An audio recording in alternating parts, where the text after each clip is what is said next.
like the really kind of basic version of the story is that she was the daughter of the shop owner, and she passed away. It was on a timely death, and the father was just so like grief stricken, and he didn't want to say goodbye to her, so he embalmed her and turned her into a mannequin and kept her on display. I want to say that's one very basic version of that story that I've heard. So people that's the question, is people wonder, is it actually mannequin, or did he actually embalm his daughter and that's her body up there? Whoa. Hey guys, thank you so much for checking out the podcast. The following is a conversation with Ayden Castellanos, host of Susto, a fantastic podcast centered on paranormal folklore from Latin America and Hispanic cultures. This topic is deeply near and dear to me. Growing up here in South Texas, I've always been absolutely fascinated and honestly a little terrified by these stories. Ayden is a brilliant researcher, and we get into everything from the Donkey Lady Bridge to the terrifying reality behind the Satanic Panic. Also, the speaking event mentioned in the podcast got moved, so be sure to check out sustopodcast.com and strangeandextraordinaryfest.com for the new date. Before we start, please, if you haven't already, take a moment to subscribe and leave a comment. I generally read all of them. Also, like the video and share it with your friends.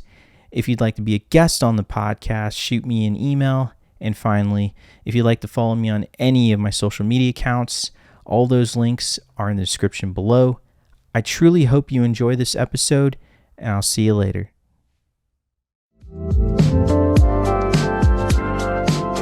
Ayden, thank you for coming.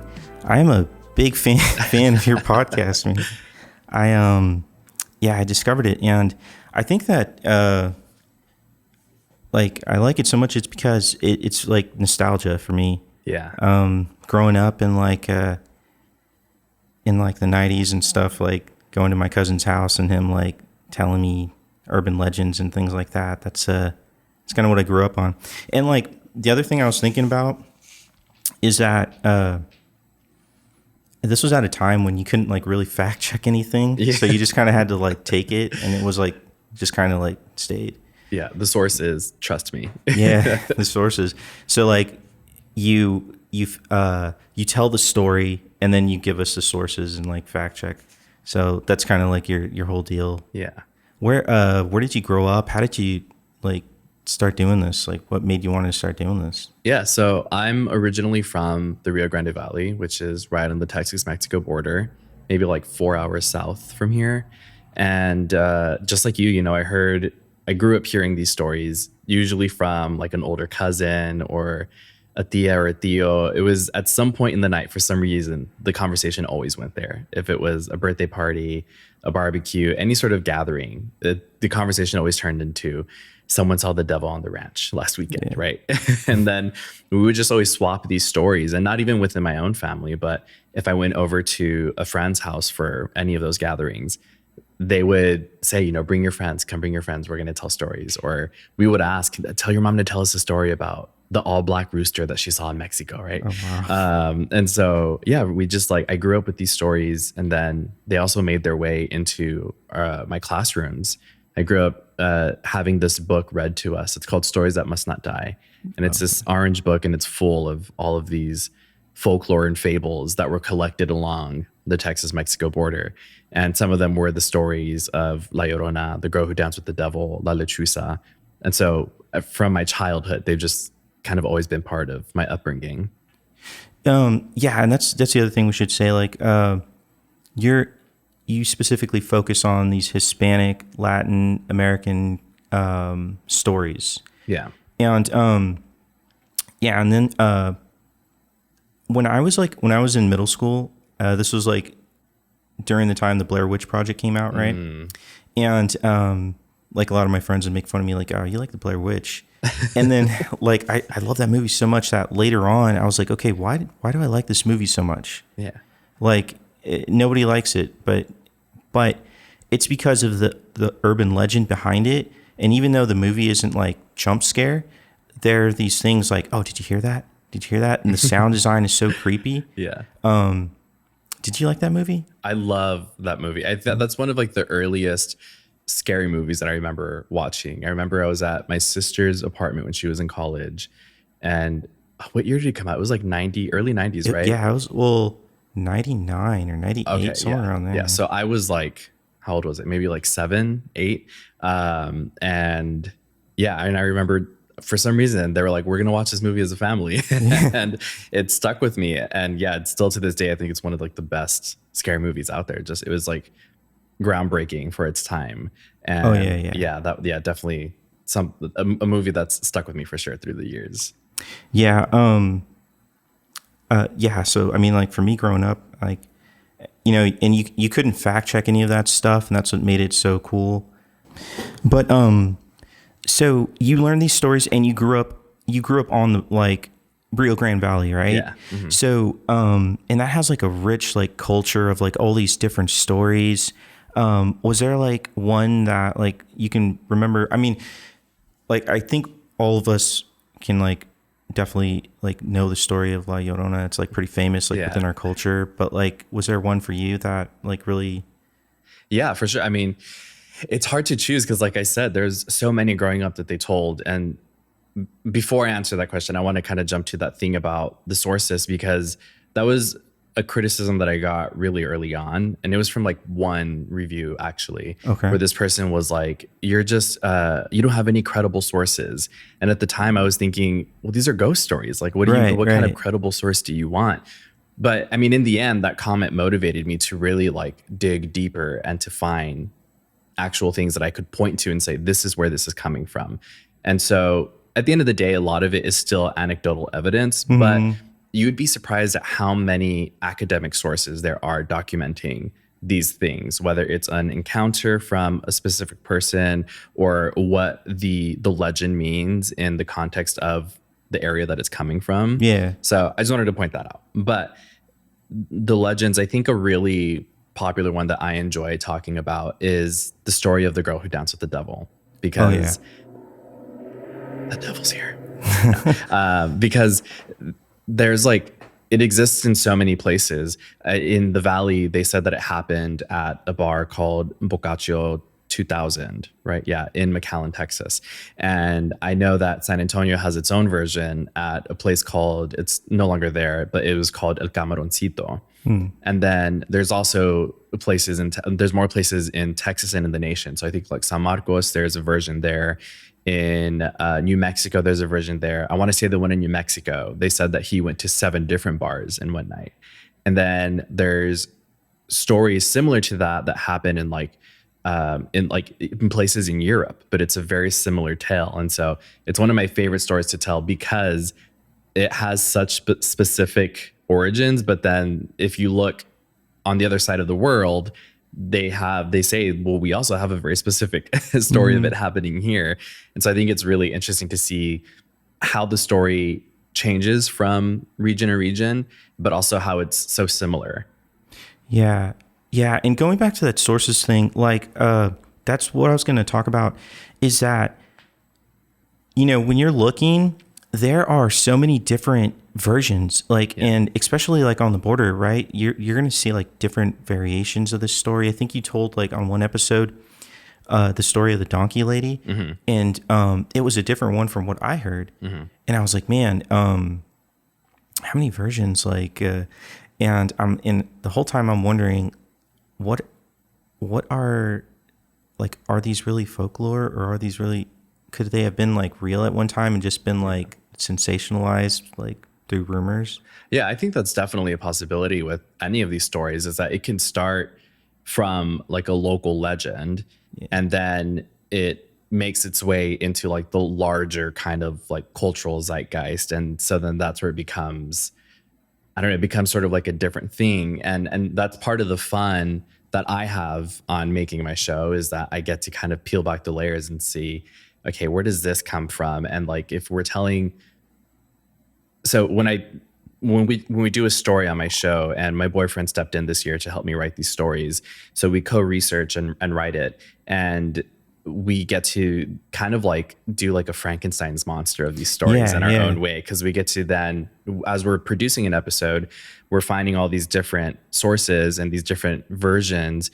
and then we piece together what we want. And then that's why I think it's really important to have that conversation after and go through the sources and say, this is where we pulled this piece from. This is where we pulled that piece from. And so, yeah, no, I think some of these stories can very easily be sensationalized. Just because it's at the end of the day, I think it's fun. Yeah. Many times there are lessons to be learned, or there are things that we can learn from these stories. But I think more than anything, people just like being scared. That's why we love going to see scary movies. We go to haunted houses every year around Halloween, those attractions. And so, yeah, I think it's very easy for local legends to become sensationalized and then turn into this whole different monster, so to speak. Yeah, one of the I like that story about the dancing with the devil.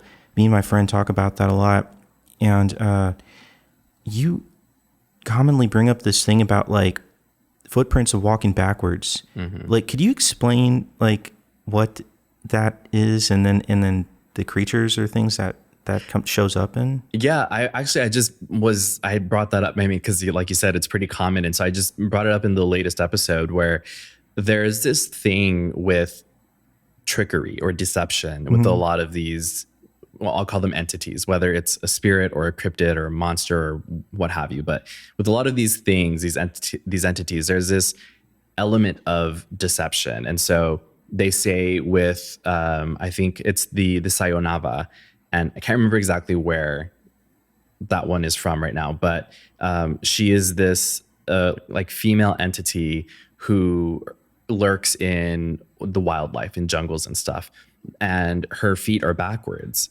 So it said that if you see her footprints walking, like facing towards you, then she's actually away from you. She's further away. Oh, okay. But if you see the footprints walking away from you, that means she's actually coming towards you, because again, her footprints are backwards. Yeah. And then there's the thing with sound.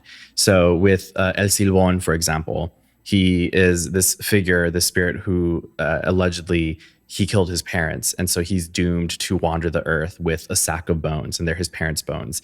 And he's constantly adding to that collection of bones. He's claiming victims. He's like a boogeyman from Venezuela. And with him, he's also known as the whistler, El Silbón. And so they say that if you hear his whistle far away, that means that he's close by. But if you hear his whistle nearby, that means that you're safe and he's far away. And so they apply that. Yeah, they apply that thing to, or I've seen it applied to so many different other stories. Like I've seen it applied to La Llorona before, not as commonly, but I've seen it. Or like with the screeches or the cries of a lechuza. Anything that makes sound or has some like specific kind of physical descriptor that is usually put on them for some reason. And I think it's just like another thing to add to that like fear is it's like, not only is this thing already scary, not only is it a monster who collects bones, or a witch who can transform, or a woman looking for children, or a woman with backwards facing feet, but they're able to deceive you. Yeah. And so that makes it extra spooky.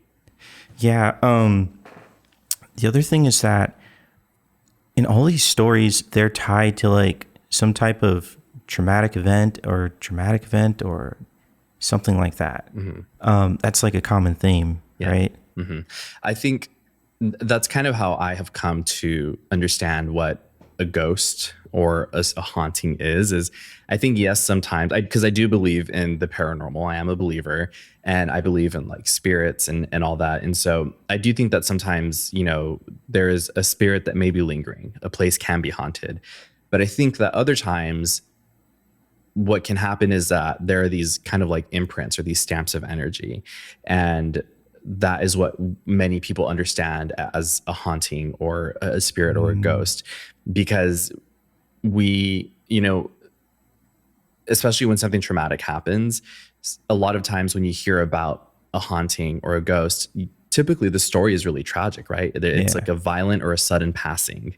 And so I think because of that trauma, the spirit maybe not necessarily be stuck, but that event, it left that stamp of that energy in that place. Yeah. And the story that I always tell is growing up my grandparents raised me, and my biological mother, who I still have a relationship with, she's still alive and well.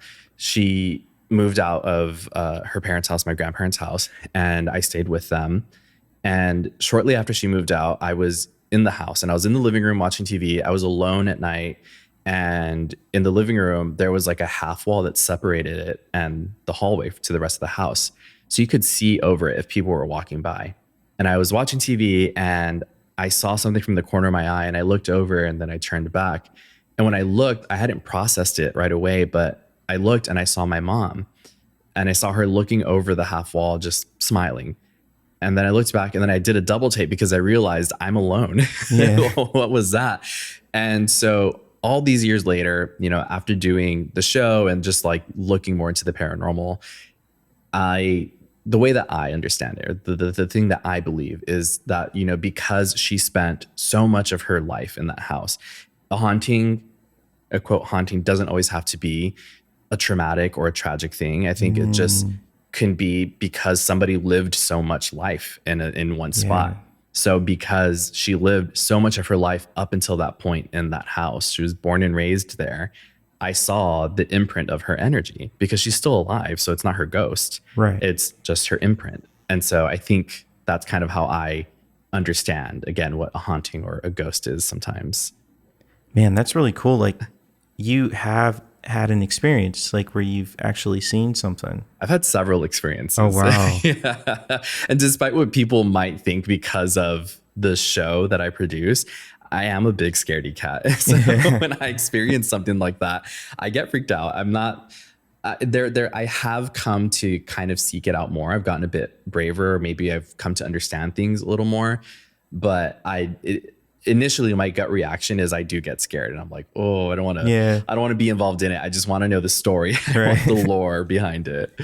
Yeah. It's because, I mean, I've had only one experience, but not related like to ghosts, I would think. But I find that it seems like, at least for me, a person who wants to have an experience like that, I've never really seen something that like ghostly. Yeah, I don't know. I think there's something about the spirits that like to play hard to get. For some reason, they're like, because I hear that a lot where people that they don't want any part of it. They're usually the ones that do experience things. Oh, okay. And it could be maybe because they're more afraid. So they're like in their mind, they're like more alert of those things. And so they notice it easier. Whether or not it's actually happening is a different story. And then for people who do want it, because they're looking for the signs, it's maybe like they're too eager and so like they're missing it, right? But I mean, there's no real sign. I mean, I'm gonna say that and I might get flack for that. Who knows if there is? There may be ghost doctors out there, but you know, there's no real science to this. There's no like concrete answers. It's a lot of mystery behind it, and so who knows what the truth is? But I have heard that idea a lot. What was your experience though? So, and it actually reminded me because, you know, I'm listening to your show a lot in the night and stuff because I work overnight. So I like, you know, and there's this episode where you talk about how like these experiences come to us when we're at our most vulnerable. And they got me thinking, like back in 2005, I was moving. I lived from New Braunfels. I moved from New Braunfels to Kerrville. So I was moving and I was extremely tired. So I get home to the apartment one night and I lay on the bed and I can hear like people talking in like words that I can't understand. Ugh. And in the distance, like in the room, in like the other room, and I'm like, there's nobody here. I'm super exhausted, but I'm super scared. Yeah. And I can hear them talking, so I turn the TV on to drown out the noise, and I go to sleep. And I wake up and I turn the TV off, and I can still hear them. And it's like people talking, like a wolf or something, or like there was an animal noises. Oh wow. And I turned the TV on, and I just went back to sleep until it was morning, and that was the only time. And ever since then, I was like, it had to have been because I was super exhausted and somewhere like that veil between like the living and whatever's there was so thin. Yeah, it's one of the things where you can be either vulnerable or more in touch. And I think maybe sometimes those two things can be one and the same. And so like with the vulnerable kind of thing, I did an episode on sleep paralysis, and there's this creature from Brazil, this entity called the pisadeira, and she's known as the night hag. And when I was looking into her, but like all of the, I guess, symptoms of suffering an attack of the pesadera, it all, I was like, oh, this is sleep paralysis. Hmm. And so when I was looking into sleep paralysis, I found these studies that were saying that the more stress that people were under, or if they were suffering from anxiety, the more likely that they were to have sleep paralysis or to experience it. And so I thought back to times in my life where I was going through a lot. And I think like one of the worst moments in my life was, I won't get into detail, but it involved like coming back home after living out of my car for a while and like experiencing like really shitty, I'm sorry, can I cuss? Yeah, Okay. yeah. Experiencing like really shitty friendships with people and just having to like abandon everything and come back home, which I was very lucky and like privileged to be able to do. But it still like, it sucked. It was terrible. And I was in a really bad space, like mentally, emotionally, and spiritually. And I was staying the night at a friend's place at her apartment. And I was asleep in her living room, and I woke up and I could hear chanting, and I could hear like drums, almost like a rhythm. Yeah. And I could hear the chanting circling me. And I saw kind of a glow too, but I was like trying to wake up and I couldn't move. And it went on for a couple of minutes until finally I was able to like snap out of it. And I got up and I ran to my friend's bedroom and I jumped in the bed with her. And she was like, "What's going on?" And I was like, I had a nightmare. And like, I didn't want to explain it in the moment. And then I told her about it the next day. And since then, I've never really experienced anything like that. I rarely get sleep paralysis now because, again, I'm very fortunate to say that I'm in a much better space in my life. And I think because of that, you know, I'm less vulnerable to those kind of, and I always tell people too that I think science can lend itself to understanding the spiritual world. Yeah. I don't think it has to necessarily disprove it. So this whole like this study that they did, I think, yeah, it can leave people more vulnerable to experiencing something like that. And I think that can also mean that when somebody is in like a bad state, like if they're suffering from anxiety or if they're really, really stressed out, that it can leave them more exposed to, like, let's say a spiritual attack or an encounter, right? Yeah. So yeah, this is another kind of thing that I believe. Yeah, and that's, yeah, it's that's a theme with a lot of these stories, right? It's either they're driving late at night or you know, it's always late at night or something late at night, right? Yeah. So it's in these moments where they're tired or they're near sleep or something like that. That these events happen. What, like this latest episode about, I'm gonna like mispronounce it, like the The Abchanchu. Abachanshu. Yeah. Right. The guy is driving. Well, for people who don't know, right? It's a story about a vampire. Yeah, it's this vampire or a type of vampire, I guess you could say. Yeah. Yeah, and so it's always in these states of like of dark, or it's close to sleep, where people are in the sleep paralysis thing is also pretty common too. Like when you see in all these stories. Yeah. Yeah. What I wanted to go with that though. But so, you know, and you've had these experiences and that's pretty cool. But like, yeah, most people who are like seeking these out, but then again, like ghost hunters have these like experiences too. Yeah, definitely. I think, I don't know. I think it depends on where someone is coming from when they're doing a paranormal investigation. There's been a really interesting shift in like ghost hunting or paranormal investigation. Even I think just that term, people are moving away from what I've seen. I'm not like any sort of authority on this, but from what I've observed is I've seen people move away from using the term ghost hunting and going towards paranormal investigation. And the way that they approach it as well, you know, I think people are more understanding about if these are people's souls, if these are spirits, you know, then these people are more oftentimes than not, they're worthy of respect and dignity. And so instead of walking into a home or a building or whatever and poking and prodding and saying, do something, do something, do something, you know, people I think are approaching with a more sort of like empathetic perspective and saying like, you know, we understand that you may be confused, you may feel stuck. We're hearing, you know, reports from, for example, the homeowners saying that they're hearing things, they feel uncomfortable, they've been attacked or whatever, and like, you know, it's moving towards a place of like conflict resolution, which I think for someone who doesn't believe in any of this, it's a little funny to think about. It's like you're like doing HR with a ghost. But for people who do believe, I think it's important to think about that. Like, if these are actual people's spirits, like how would you feel if someone came into your home and started demanding that you say things and you move things around, and like you would be uncomfortable at the very least. Yeah. Right. You'd be like, well, what the hell are you doing? Like, first of all, leave me alone. And then like, yeah, it's just, it's strange. And I think it's, well, not strange. I think it's really admirable when I see people approach it with that perspective. And I think it's very interesting to see how that has shifted over the years, because we have, you know, these really sensational ghost hunting shows. And I think for entertainment purposes, they serve that purpose, and that's great. But for people who want to do that themselves, I think they're encountered with that at some point of like, you know, now that I'm actually here and I'm making these demands of these spirits, I'm realizing, well, these are actually people.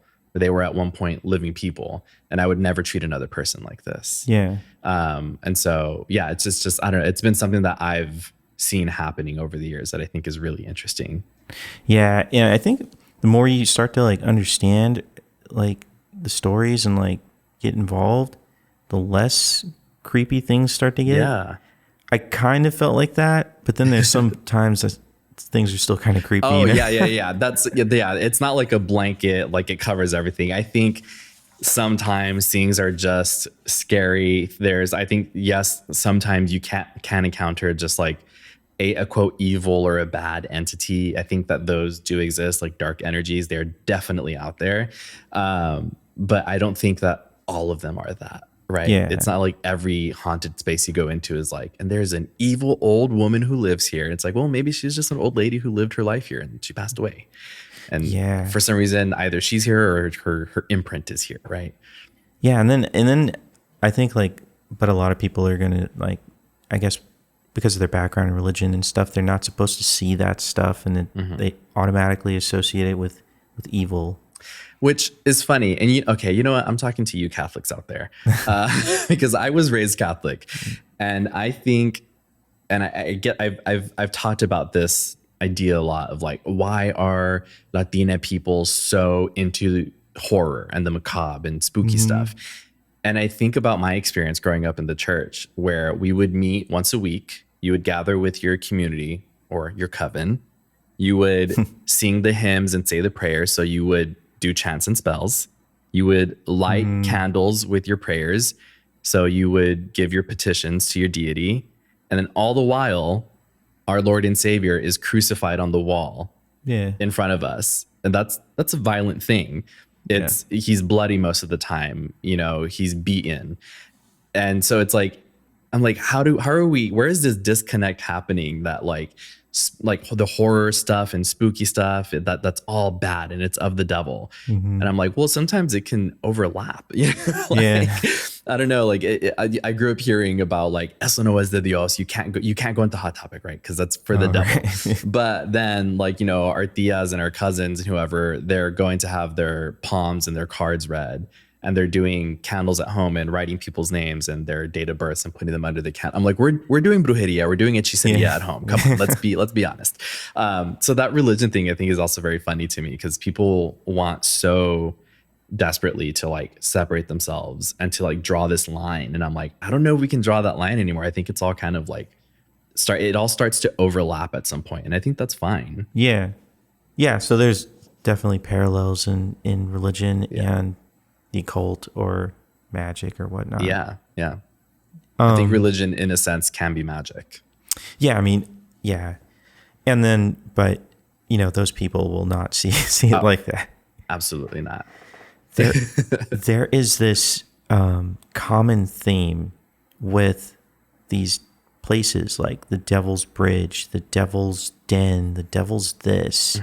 You do touch up on it a little bit about how, I read this in, oh man, I think it was like The Hunt for Skinwalker Ranch, how the indigenous people, like the Indians, they named like specific parts like the Devil's Den or the Devil's whatever, because things happen there that they couldn't explain.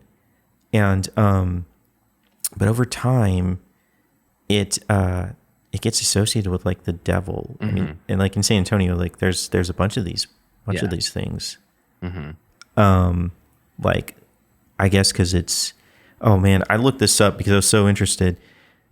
The bridge has, because it's a place of meeting, because it's a point of no return. It's a spot of, you see that a lot in these things? Yeah, definitely. I think anything that is like, has this idea or this connotation of like travel, especially like really specific things with travel. So like bridges, crossroads, tunnels, these like sort of like landmarks. I don't know, for some reason they're like extra spooky, but also with this, the idea of indigenous people and things that maybe it came from their beliefs or landmarks that they recognized, then becoming these places associated with the devil. That is all like colonial influence. Like after the lands were stolen and colonized and genocides were committed and religion was forced upon indigenous communities, because that's what happened, then all of a sudden, and I see it a lot in these stories too, is it's like, well, there's this creature or this spirit that wasn't inherently evil. Sometimes it was sort of like a middle of the road thing where it had its own will to make decisions based on what was happening or what it thought deserved, like which action, whether good or bad.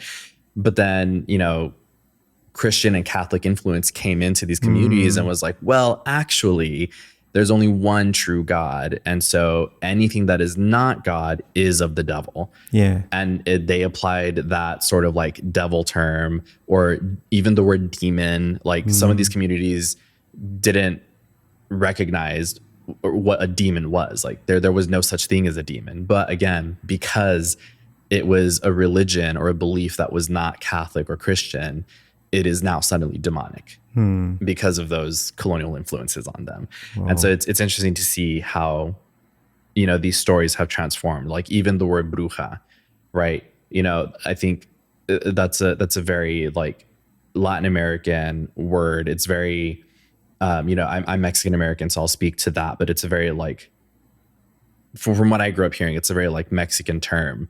And I know it's not just Mexican. I know it applies to many different cultures in the diaspora, but from my experience. And, but, these could be, they're like blanket sort of statements, sometimes people will say, well, that's witchcraft or that's brujeria. But there are many things that can be metaphysical that people are like wrongly naming. Right. And so this idea of like, deeming something wrong and giving it a different name from what it actually is, from people that could be medicine healers, light workers, psychics, but because it's not from Christianity or Catholicism, it's like, well, it's all witchcraft and it's all black magic and it's bad. Yeah. But again, because it's like, it's hard to bridge that gap with the people that are doing that, because that's just their belief and they're not going to accept anything else. Wow. Yeah, that's interesting. A lot of this goes into like culture and history too. Yeah, that's a lot of the shows. And again, it's hard because some people don't want to have those conversations, and that's fine. I get that. Sometimes you just want to have a good time and you want to be scared. Yeah. And that is fine too.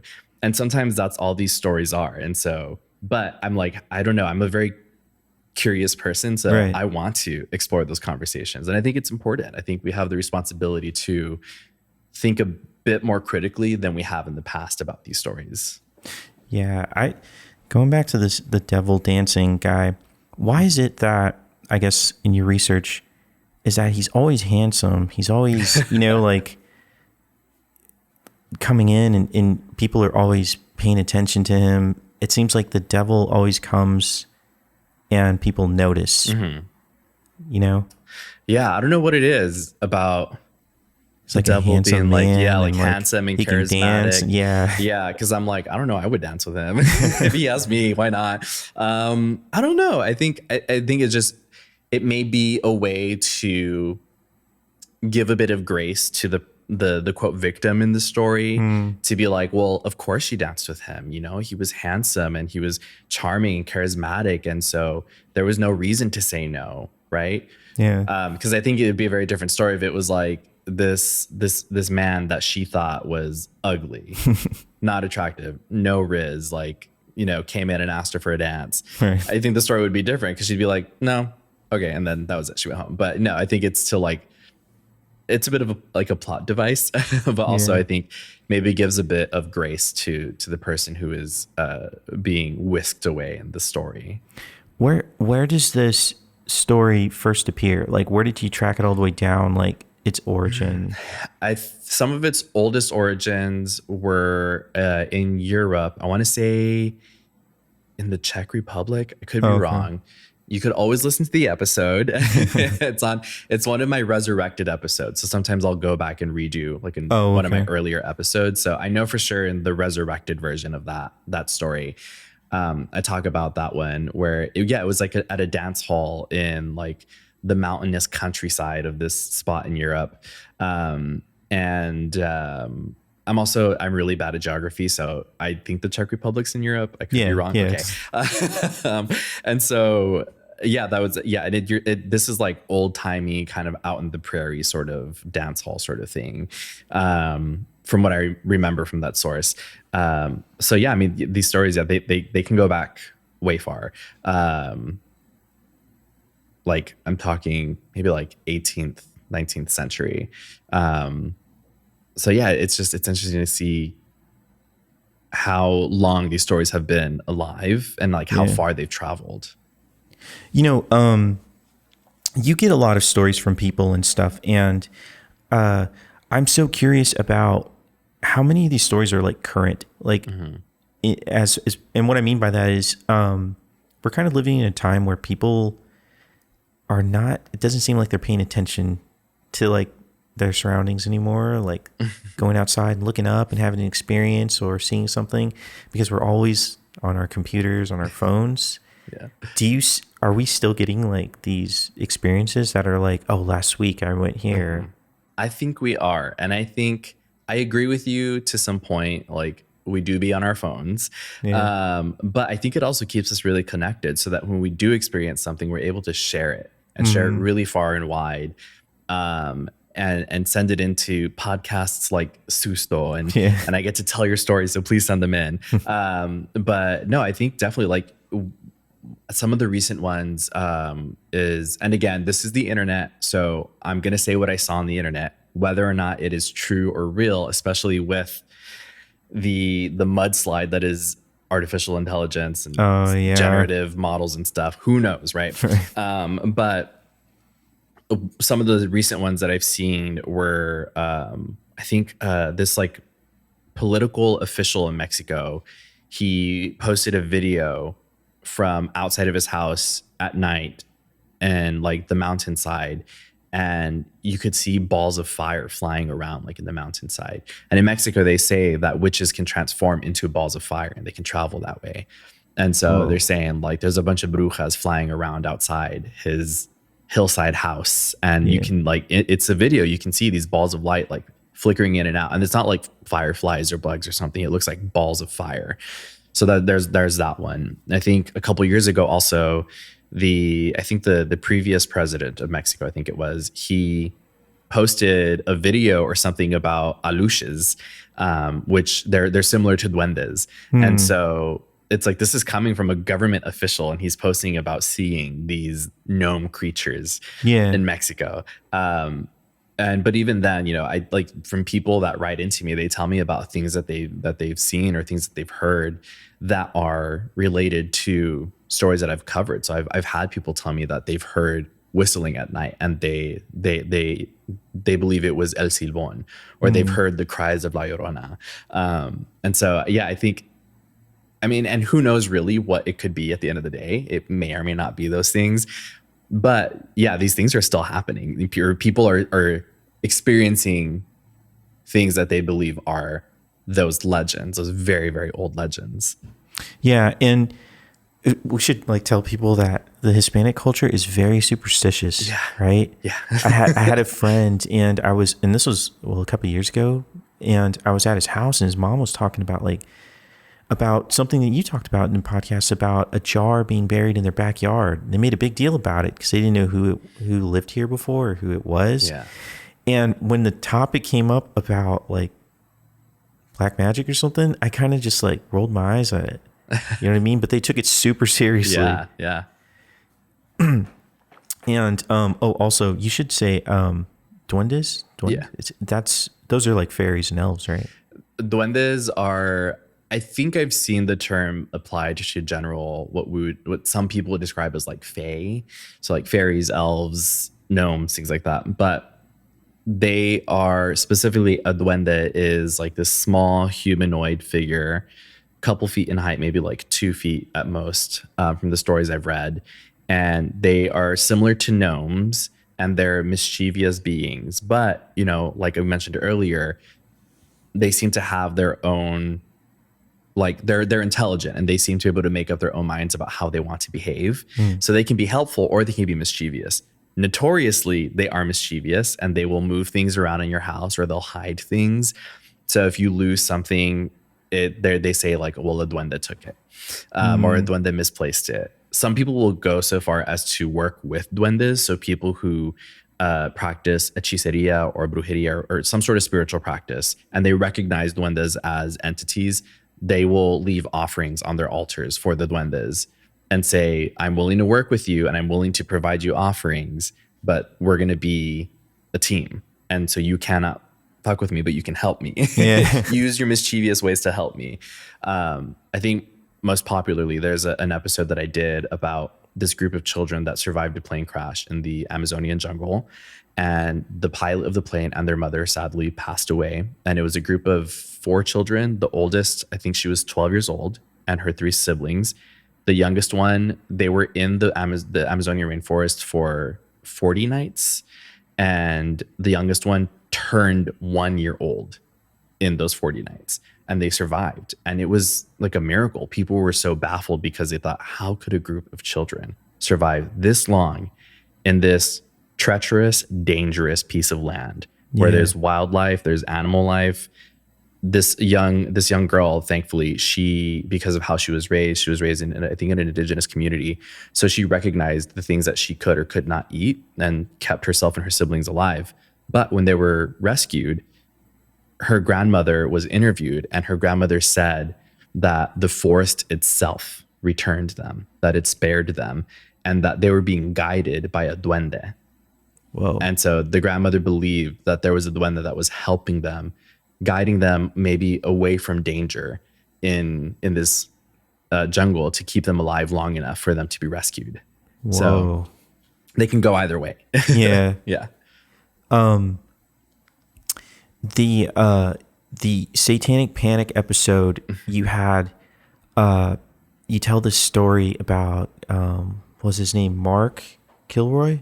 Yeah. Mark Killroy and the Adolfo Constanzo cult. Oh, okay. Yeah. Yeah. The serial killer. That was truly terrifying. Because I had never heard of that. Right. And that happened in, the Rio Grande Valley, right? Yeah. It happened in, I always get the checkpoints confused. Was it Reynosa or Matamoros? But he did have people in the Rio Grande Valley, and one of his like closest confidants, she was one of his recruiters, and she would go to the university that was in either Brownsville or Harlingen, and she would go to try to recruit people there too. So it's about this teenager, right? Mm-hmm. And he crosses the border for spring break, and he doesn't come back. because this guy, what was his name again? Adolfo Constanzo. Yeah, he has this narco cult, Yeah. and he abducts this kid, and I looked into it. So the kid's family had someone who worked in the customs, and that's why it got like pressed so hard, pressed the police to find him, and they find this kid on a farm or something with a bunch of other people who have been murdered. Yeah. But he believed that sacrificing these people would give him protection.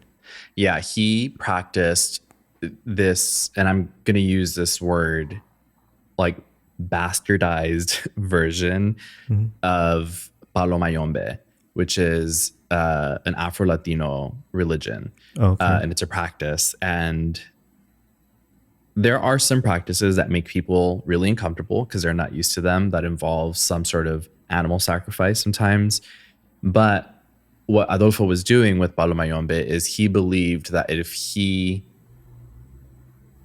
and I'm trying to remember this correctly from what I read into it, but that if he wore the bones and consumed parts of certain people, he would inherit abilities from them. And so Mark Killroy was, I believe the belief was that because he was athletic, if he did that with his body, that he would inherit some of that strength and that athleticism. And so when they found his body, the person that took the authorities onto their property and they were like, he's here, there was a wire that was sticking out of the ground, and the wire was attached to his, I think, like the base of his neck or his spine, because they were letting like the flesh and stuff decompose, and then the wire was there so they could pull it all out when it was done. It's really graphic. Yeah. It's like I try to be careful when I talk about things that involve real people. Yeah. Because I mean it's a tragedy at the end of the day. It's terrible. But that's what happened. And like you said, like it got a lot of press, it got a lot of coverage, and ultimately Constanzo was killed after a standoff with the police. But yeah, it's unfortunate because things like that happen, and then all people see is that, well, he was practicing this crazy religion, right? And it's like, well, he was doing it, quote, wrong. And now I don't practice it, and I'm not an expert on that religion, so I don't think I have the authority to officially say that. But from the research that I did and from the things that I looked into, and I've asked other people as well, he was doing his own thing, and he was using that to justify, like, he took it to a different level, and he maybe truly believed that, but that is not traditionally how that practice is done. Okay. Yeah. And you know, one of the scary things about the story is that a lot of people are still out there. Yeah. They didn't all get arrested, and yeah. And even people that maybe weren't directly involved with him, they're again, like I say, it's unfortunate that people put a bad taste in others' mouths about these practices, because people like that, I'm sure they're out there, and they exist, and they do things similar to that. I don't want to like create this like boogeyman and be like, they're out there and they're gonna get you, right? Yeah. But it's like, you know, people do terrible things all the time, whether it's someone, you know, misconstruing a religious practice or the president of a nation. Yeah. There are evil people doing evil things out there, using whatever to justify it. Yeah. And you know, I like to be careful with a lot of like the satanic stories and things like. There's a professor from Texas State who wrote a book called The Exorcist Effect. Professor Joseph Laycock. I've been trying to get him on here to talk with him, but our schedule is kind of weird. And so you should check out that book, because he lays out a lot of these events with a lot of facts. Like, they did a lot of like really good research when I was reading it. And so some of those stories aren't like sensationalized, like, you know, from that time, like the Satanic Panic, where, you know, people thought music and things like that were the cause of devil worship and stuff. Yeah. Yeah, and yeah, so like when I hear those stories, like I get kind of annoyed, like, oh, this isn't a real, you know. Yeah, it always stems, I think, from other things. I think it's just like it's this need to pin something that's going on whoever. Yeah. You know, I think I think it manifests in different ways. Like, of course, satanic panic is a big one. I think there's this other thing called like the lavender scare, where they're kind of the scapegoat at that point is like queer people. I think we see it happening a lot today. We know there's an attack on trans individuals and queer people, and they're saying like, you know, these people they're evil. They're out to hurt and to hunt your children. Yeah. Well, you can easily apply that language to the satanic panic. You know, there's these people who listen to rock music. They're evil and they're out to get and to hunt your children. You know, it's like looking for a scapegoat for whatever reason. And a satanic panic, I think, is a really great example or it's a really great opportunity to study like why this happens and why do people do this? Like, what is happening outside of that accusation, you know, that is making it being pushed? You know, what is happening in the world, in the culture of whatever country it's coming from, or state or community. This I was listening to this podcast called Woo Woo with Rachel Dratch. She's a former SNL cast member. Oh, okay. And she talks about like woo woo stuff, or like kind of like spooky, occult, paranormal kind of things. I just started listening to it, but she did this really great 2-part on the Salem witch trials, and they brought that up, the idea of like the scapegoat. And you know, with the witch trials, sometimes they were just looking for a person to blame for something, and they're like, well, that's a witch, so we need to blame them for these things that are happening instead of addressing the actual things. So I think the satanic panic and the attack on queer people is also like a very similar sort of attitude to have when trying to pin something on a community of people. Yeah, and you know, it's crazy to me because a lot of this stuff that we don't really understand, you know, so that I think that's why it annoys me, because when people just stamp, oh, that's Satanism, it's like, oh, hold on, like, let's look at the facts real quick. This is like one of the famous cases from the 90s, the Acid King, and there was this kid who he just listened to heavy metal and he did acid and sold drugs and he killed his friend. And, but because he would talk about the devil and stuff, it was automatically, oh, he's Satanist, or this is satanic.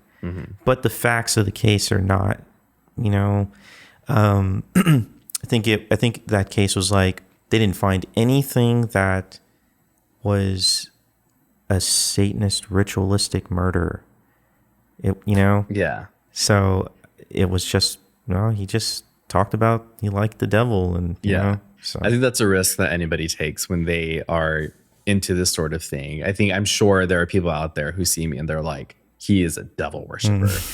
And I'm like, would it be so bad though? I'm like, I'm not, but even then, you know, that is a whole other conversation itself, is the idea of like the devil. Because there are people who think of the devil with some sort of like reverence, you know. Satan was a fallen angel, right? And so what were the reasons that he was cast out of heaven? And, you know, like, again, this idea of approaching things with like a more empathetic lens, for even something like the devil, you know, which I think is a level of empathy that so many people will never be able to reach. Like empathy for the devil, like that's it's like, that's an interesting thing. But yeah, I mean, it's just I don't know where I was going with that. but yeah, just to that point, there's a story, it was like really creeped me out. It's about and I'm so bad with these names, but the mannequin and La Pascualita. Yeah. Man, and okay, so I'm listening to this, right? And then I'm like, man, I'm so curious. Let me see. And I go and look at the images and they just like freak me out. Shouldn't have done that. Yeah. She does look a little creepy. Well, apparently she was like taken away. Like she wasn't at the window for a while. And then they brought her back recently. Or there was like, I think maybe a different one that looked similar, but it's still that kind of like uncanny valley, Yeah. like, is she a mannequin, is she a person sort of thing. The makeup and everything, it just looks so real. Yeah. The hands. But I'm and I'm kind of, with your research and stuff, like maybe they had like a different way of manufacturing like plastic or something. Something, I don't know, like the texture, it just like, yeah, I don't know. That one is strange. Those are some of my favorite stories where it's like there is an actual physical thing that you can see, and it's hard to explain it. Or like you could very well say, like, no, it's a mannequin, but it's like, but why does it look that way? Like, Yeah. you look at any other mannequin out there, even like the quote realistic ones, I've seen some that have like glass eyes and like they put like fake lashes on them. But even then, those never look as realistic as that one picture of La Pascualita, right? Yeah. It looks like she's like, there is a person in that window display. And I can't remember, was there any like lore to that where people would like her eyes or you would hear voices or something? I think the really kind of basic version of the story is that she was the daughter of the shop owner, and she passed away. It was an untimely death. And the father was just so like grief stricken, and he didn't want to say goodbye to her. So he embalmed her and turned her into a mannequin and kept her on display. I want to say that's one very basic version of that story that I've heard. So people, that's the question, is people wonder, is it actually mannequin, or did he actually embalm his daughter and that's her body up there? Whoa. Yeah. I think the fingernails was one of the details that really creeped people out, because she has what looks like real fingernails. Will they say something about like veins or something? Yeah. Yeah. The way they're like painted on like the hands and stuff. Oh, okay. Yeah. Wow. Have you seen it? Have you? Not in person. Oh, okay. Thank God. No, I don't know. I think I could. I'd like to think I could muster up the courage to, if I was out there for whatever reason, take a trip out to go see her. But no, I've seen the picture for sure. I mean, when I was doing the episode, and that happens a lot when I'm doing these episodes too, is I have to listen to or look at some things, and I'm like, why? Why did I have to look at that right now? But I've seen the picture. It's really creepy. If you all have not seen it before, please, do yourself a favor, but not really. Right. But like, go look it up. And you talk about like Brownsville. Like Brownsville has like a rich history. Mm-hmm. There's a lot of places.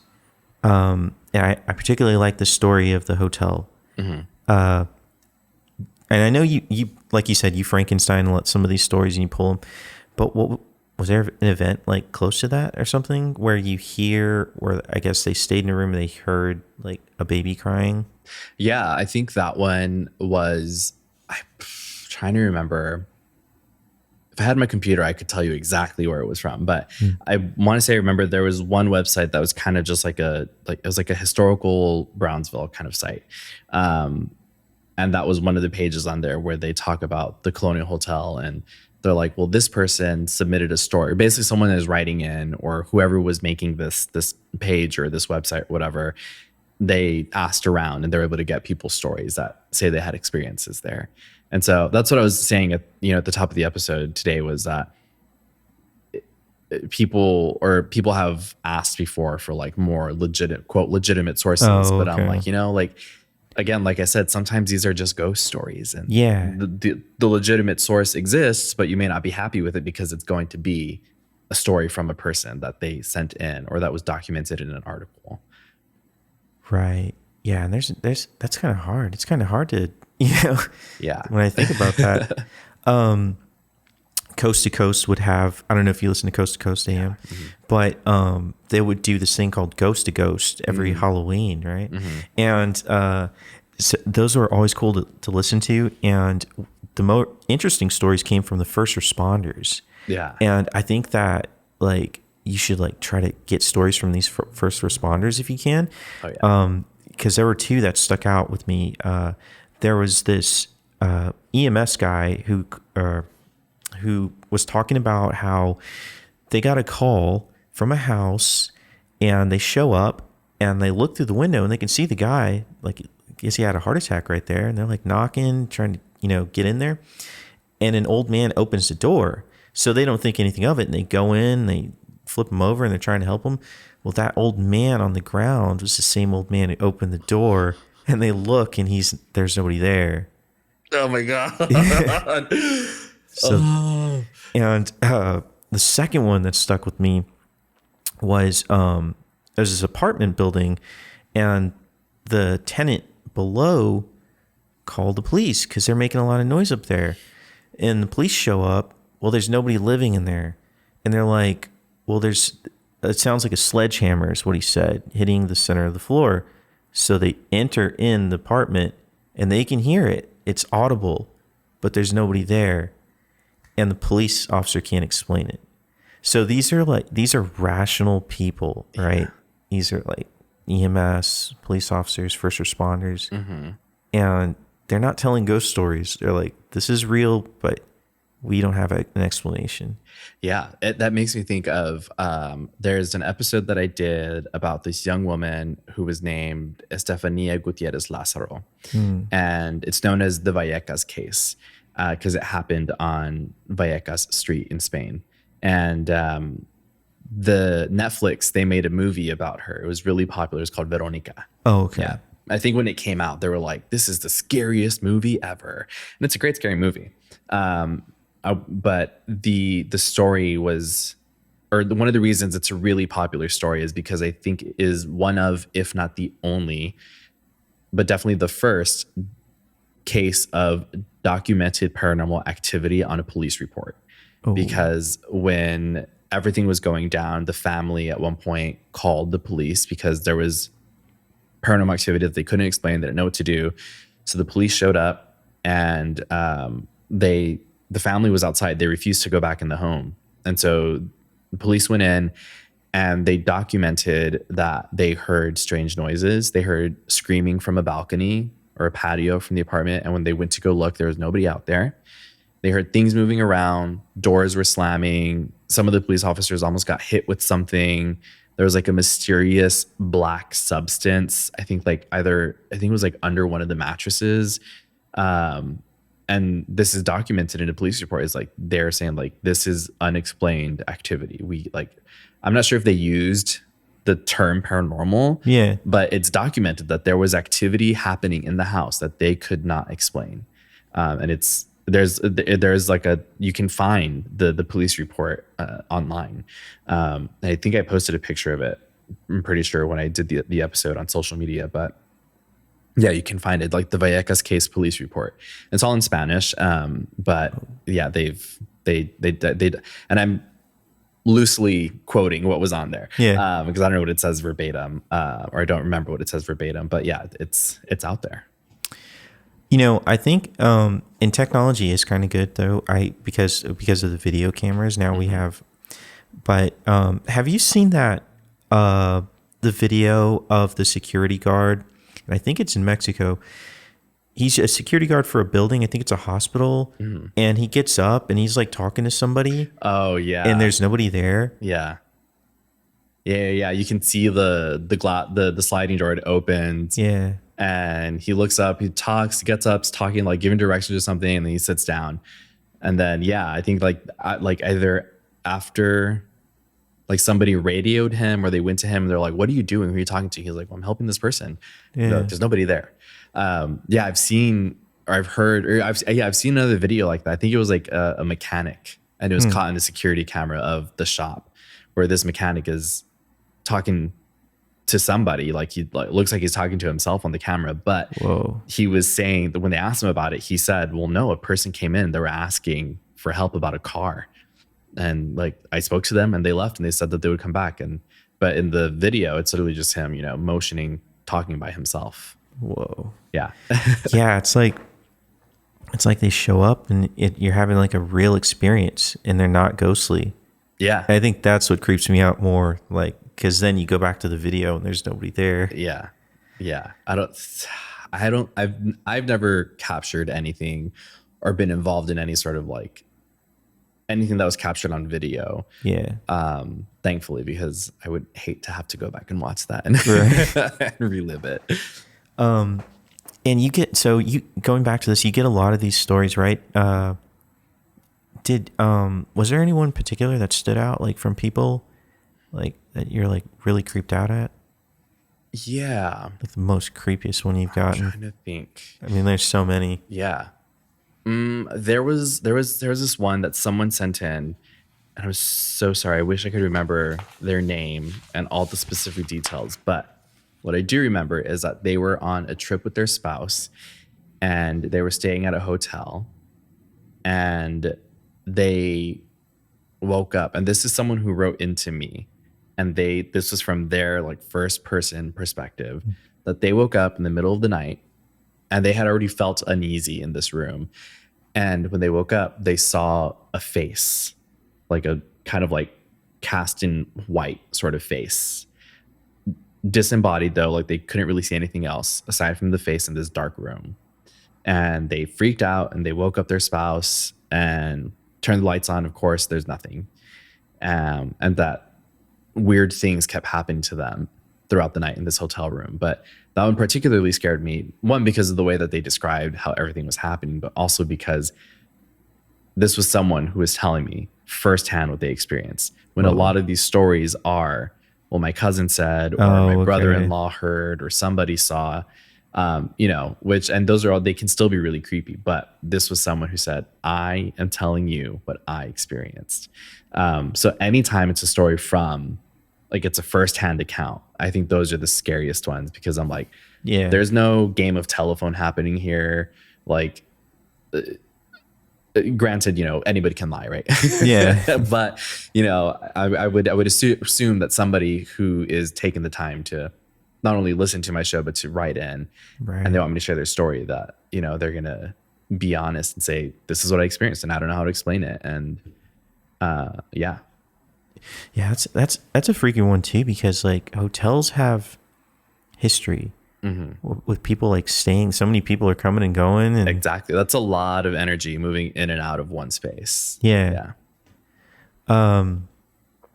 Going back to the technology thing, have you seen these videos of people in their Teslas driving through cemeteries and then people popping up? Yeah, I had a family member who, they used to have a Tesla, and they sent me a video one time. They were in line at a coffee shop, and they like, this is a family member. They text me themselves. They sent a video, and they're like, look, I am in line at this coffee shop.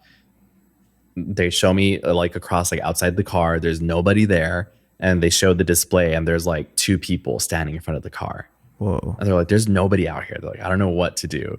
But I've seen those videos too. And when my family member did have that car, I tried to convince them to go to a cemetery with me, to take me, so we could see if anything popped up. But yeah, I've seen those. Those are creepy, because they're like, this doesn't, like the ones with the cemetery, the people in the videos I've seen where they're like, this has never happened before. But now that we're in a cemetery, Yeah, and they're like blinking, or they're popping up. Yeah. And whatever these sensors are on the Teslas or whatever, they're super sensitive. Yeah. Pick up energy. And like, I mean, we're going back to what you said, like we're energy, right? Mm-hmm. So when we go, we're leaving something behind. So that's pretty crazy. Yeah. I just my boyfriend and I just got a new car recently, and it has one of those like infotainment systems. I've never had one of those before, and I was really relieved to find out that it didn't have that sensor that shows people. Oh yeah. I was like, thank God, I don't want that. That would creep me out. But you're so like involved in all these stories. You don't find the need to like go and stay at one of these haunted plantations? Or I have become more open to the idea over the years. Early on, I was like, no, you could never pay me. Well, you could pay me, but you would have to pay me. But I've become way more open to the idea of it. I have participated in this year alone in a handful of like spirit board or Ouija board sessions. Or say a seance with friends and other people who do this kind of work. Not just like podcasting, but like they do like spiritual work and like psychic work and stuff. I remember I stayed, I think like this may have been even before I started the podcast. I went with a group of friends. We co-founded this multimedia organization in the Valley many years ago. And as part of it, we were like, oh, let's do a video at this place called the Borde House. And it's in Rio Grande City. And it's this really, really, really old house. And at one point it was like a mansion. And I think now it's a hotel. And it's allegedly very, very haunted. And so my friends and I went to stay at this place, and I was really excited. And this is where I was like, I changed my mind. I don't want to do this in person anymore. But again, because I didn't really know much about like spirituality. Like I was always interested in it, and I consumed media about it, but I never like involved myself with it. So we stayed at this place, and we had a couple cameras, like a couple voice recorder, like really, it was kind of like low tech, like low budget. You know, we're trying to do what we could. It was very DIY. And we stayed at this place, and a lot of creepy things happened. But I think the one thing that I remember the most was when we were ready to call it a night and say, all right, it's the middle of the night. Let's try and get a couple hours of sleep because we do have to leave in the morning. And we were the only ones on the property. The owners at the time, they allowed us to stay there. And if y'all are listening, I would love to go back as Susto and do an investigation with the team again. But so they left us there alone. And when we called it and we were in our room, the room that we were in, it was on the second floor, and the only way to get into the room was to go outside on the patio. It had like an outdoor, like wraparound sort of balcony. Yeah. So there was no direct entrance into the rest of the house from that room. You had to go through that outer balcony to get into the house. And we could hear footsteps outside on this balcony. Like, whoa. And it would get closer, and then we could hear them like walk away. But there was nobody. And the gate, the house itself is gated, and they gave us the key to that gate. And we would look outside, and there was nobody out there. And so we were hearing these noises, this like loud stomping, this banging on this wooden balcony, but there was nobody actually out there. What was I going to say? So you could hear them. Yeah. Man. And you weren't scared? Oh, I was very scared. That's why I was like, after that experience, I was like, I'm never doing this again. There's no way. I would have to get paid really well to come out here to do anything like this. But again, through the years, doing this more and more, now I'm like, well, I think I could go back. I think I would probably still be scared, but I think I would be more willing now to go into it. And I think now that I understand more about like what is an appropriate approach to investigating this sort of place, like I think I would be more equipped, more willing to do it for sure. Yeah, I was I don't know how you could do that. Yeah. But I think that, I mean, and I don't know, like I'm not an authority either, but I think the more that you involve yourself in that world, like maybe the more like common those things start to happen. Maybe, I don't know. I feel like it's a possibility. I think it also just depends on like where you are placing yourself. So I don't want to jinx it. Thankfully, I haven't experienced anything where I live, and like I said, I have my own sort of kind of like spiritual beliefs and practices. So I do what I can to like, protect my home. And myself, like even in producing these episodes, people always ask, they're like, are you afraid that you're like welcoming something when you talk about these things? And I'm kind of like, yes, but also as I'm doing these things, I always make sure, and I even say it out loud sometimes. I'm like, this is not an invitation. Oh, there is no open door here. You're not welcome. Like, or I'm at the very least, I'm sort of like reciting that in the back of my mind. Like, this is not an invitation. This is not an invitation. The door is closed. The walls are up. Like kind of doing my own little kind of, I guess, spell for myself and I mean, whether or not that is real and it works, that's up for other people to debate. But for me, it works for me, and it helps me, and it kind of puts me at ease. And so, but yeah, I think some people are able to, if they look for it, if they're more willing to encounter it, I think. But like I said earlier, sometimes like if you're too eager, if you're too willing, Yeah. you may just like overlook some of the things because you're too like, what am I looking for? What am I looking for? Versus if you just kind of like maybe lean into it and relax and like, Yeah, because I think these experiences are like subtle, yeah. right? Mm-hmm. And but we should go back to what you were saying just right now about welcoming it, because I've heard that so much. Like my friend's a Catholic, and he talks about that. His neighbor was a nun, and she talks about, oh, no, I don't, watch those movies. I don't have them in my house because that's welcoming it or whatever. Mm-hmm. And I brushed that off, but in that book, The Exorcist Effect, he mentions that because during the time The Exorcist came out, people were suddenly having, these demonic experiences. And it was said like, oh, once the movie came out, people didn't want to have the movie in their home because it was welcoming it. It's keeping the door open to something bad. Mm-hmm. I think it's a possibility. I wouldn't discredit it or like invalidate it as like, no, that doesn't happen. I think almost anything is possible. So I think it can be, but with many things, I think it's also about like a person's intention. And so I don't know. I feel like you, especially for someone who's really religious, and I'm not like a hater on people who are religious most times. Depends on what you do with your religion, right?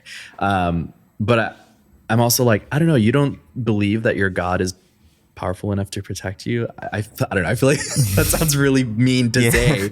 But also, I'm like, that's what this is all about, right? Like, use your faith to protect you. Right. That's what I do. Like, my faith looks different than yours.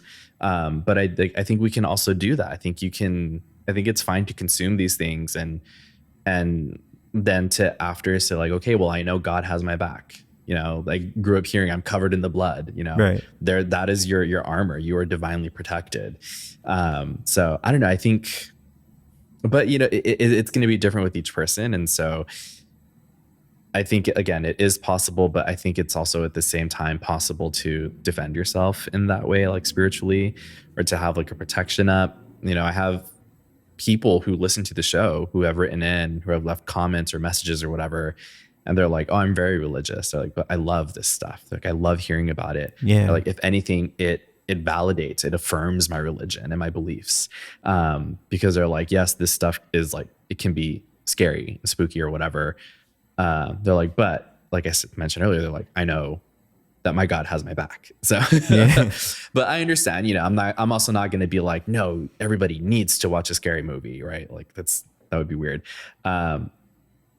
So I understand when people are like, no, I don't risk it at all. I'm like, okay, that's fine. Have you ever thought about like, what is it that we need to feel scared, or we like go, we seek out horror movies, or we seek out this stuff? I was talking about this recently with a friend, and I think in a way it's an escape. It allows us to feel fear with very low stakes or without any real consequence. Because like I mentioned earlier, there are real evil people who do real evil things. Yeah. And I think going into a scary movie or listening to a scary podcast or going to a haunted house attraction, it allows us to feel that rush, that adrenaline, that fear, to feel fear in a controlled way, because fear in the real world is so chaotic and it's unpredictable, and there are real consequences and there's real danger associated with that. So I think it's like this form of escape where it's that outlet. Yeah.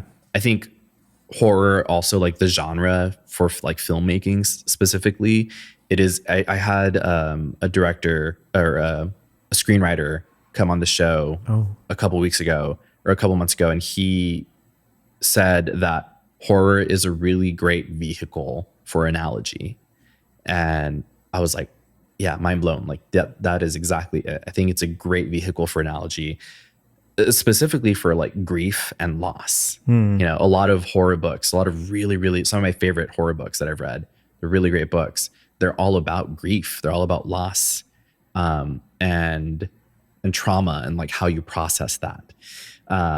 So yeah, I think fear is a really great outlet for feeling it, and maybe experiencing it in a sense. But you're able to then say, okay, I can turn this movie off. I can pause this podcast. I can close this book. I can leave the haunted house. I can turn off the scary game. Yeah. There's always an out. Versus in real life, we don't always get that option. Yeah, it's really interesting. Yeah, and so would you say that like what makes a good story, a good horror story, has to have an element of tragedy like that, like I lost my children or I got murdered or something like that? I don't think it has to. I think it can make it more realistic in a sense. I think like those are things that are, unfortunately, they can be very relatable to some people. At some point, unfortunately, we all experience loss. We all experience grief. And so I think it's not a necessity, but when it happens, it makes it that much more relatable or more real. But then there are other pieces of media that are rooted in like fantasy and things that are like you have to like suspend your disbelief, right, to allow yourself to enjoy this book or whatever. So yeah, it's not necessary, but I think when it does happen, it makes it a little bit more real. Like you're able to connect with that. What aside from the podcast, are you working on like anything? Like, did you have an idea like for a book or something? I think that it's so important I guess this is one of the other reasons like I'm a big fan is like to collect these stories, like because like we said earlier, like this stuff gets like mixed up and then it's passed from rumor or generation to generation, and it can get lost as well. Did you ever think about like putting this in a book, like with like the story, and then like just like you do in the show? Yeah. No, I have thought about that a lot, and it's a question that I've gotten a lot. And every time I hear that when people say, "When are you going to write a book? When are you going to turn this into a book? When's the book coming?" Yeah. I get really excited because I'm like, okay, people are telling me they want it. So I know that if I were to do that, then there would be an audience. And there are books that I've seen that, they're like the collection of stories. I haven't seen one that is like kind of follows the recipe of Susto, where it's the story and then the context where it's like, okay, well now here are some resources that you can look at, write about the story, like with like a critical analysis or something like, just writing about it after also I think would be interesting. I would love to do that one day. If there are publishers out there, hello. I think it would be really cool. I have like a deep catalog now of the show. I think over 100 different legends I've covered so far, if not close to. So I think that's more than enough for a book. Oh yeah. I don't think I'm the strongest writer, hence why my boyfriend has stepped in to help me with the writing. But I mean, even like I would also love to co-publish with him too, Hi Jeffrey, I hope you're okay with that. But yeah, I mean, I would love to do. I have big dreams about what Susto could be. Yeah. And like, I think a book would be amazing.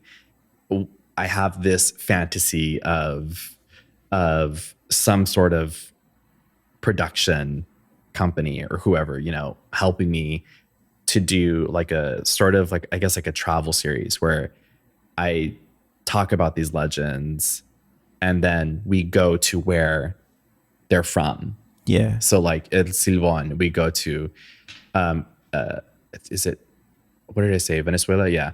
We go to Venezuela, or we go to Brazil, we go to Puerto Rico, we go to El Salvador, we go, these stories come from all around Latin America and South America. And so, yeah, it would be really cool if like one day that was a thing, so, but we'll see. Maybe one day I will have my big break and I will have the opportunity to make that happen. Yeah. I mean, definitely. I think, like I said, it's for most people, it's a nostalgia, and it takes you back to like growing up. Mm-hmm. Yeah. And so yeah, I think about that, and the stories, like there's just like spooky. Yeah. That's some of my favorite feedback that I get from people sometimes, and it makes me emotional too when I get it, because I've had people come up to me at live events, where I'm tabling, promoting the show. And I've had people come up or send in messages or in reviews or whatever and say, I listened to this show and I moved away from home X amount of years ago, and I live in the Midwest now. Oh. And I listen to your show and it takes me back to that time. I'm suddenly with my family, I'm with my friends. We're at the barbecue and we're telling these stories, and like it gives me that feeling. And that means the world to me. Yeah. So, book, show, amazing dreams that I would love to have HBO, book publishers, whoever's out there, whoever's listening. But to get that response from people, that means the world to me. Like that's what's kept me going for 6 years. I'm an independently produced show. I don't have editors. Now this year I have a writer technically who is my boyfriend. Yeah. And so,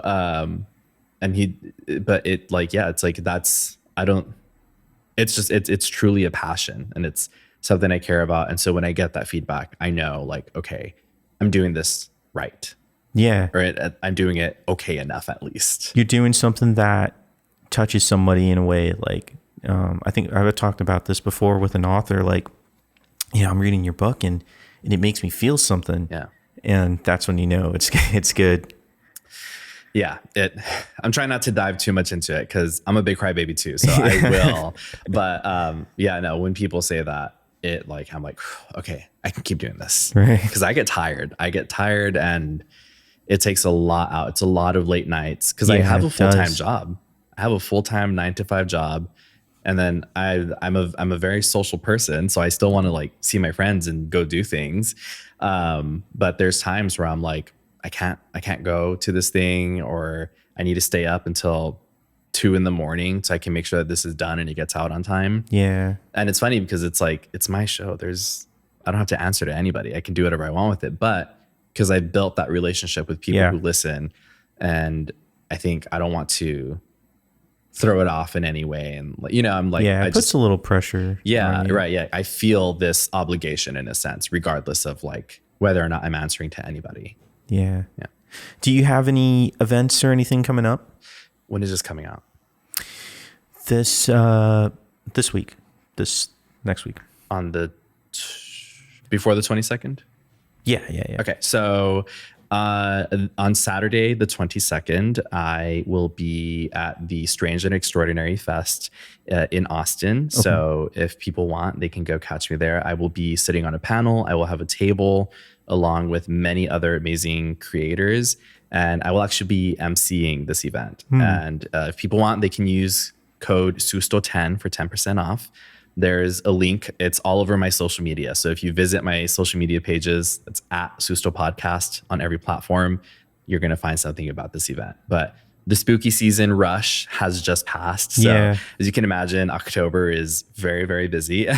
So I'm always grateful for those events because it's a lot of fun to connect with people. And it's one thing, for people to send in their stories. But it's another thing to have them tell me in person, and we get to feed off of each other's energy, and that's really cool. But again, November 22nd, again, you'll see that on my social media. And for any and all updates on the show, please follow social media. I'm constantly posting on there. Well, all right. And thank you so much for doing this. Like I said, huge fan of the show, and it's been really cool to sit and tell these stories. Mm-hmm. So Susto podcast, YouTube, Instagram, sustopodcast.com, right? Yeah, sistopodcast.com. It is on every podcast platform, including YouTube. And yeah, you can go to the website, you can go to social media. I have a marketing degree, so I put that to use with this, and I am cross promoting as much as I can. Yeah. All right, guys. Well, check that out. Adrian, thank you again. Check it out, and I'll see you later.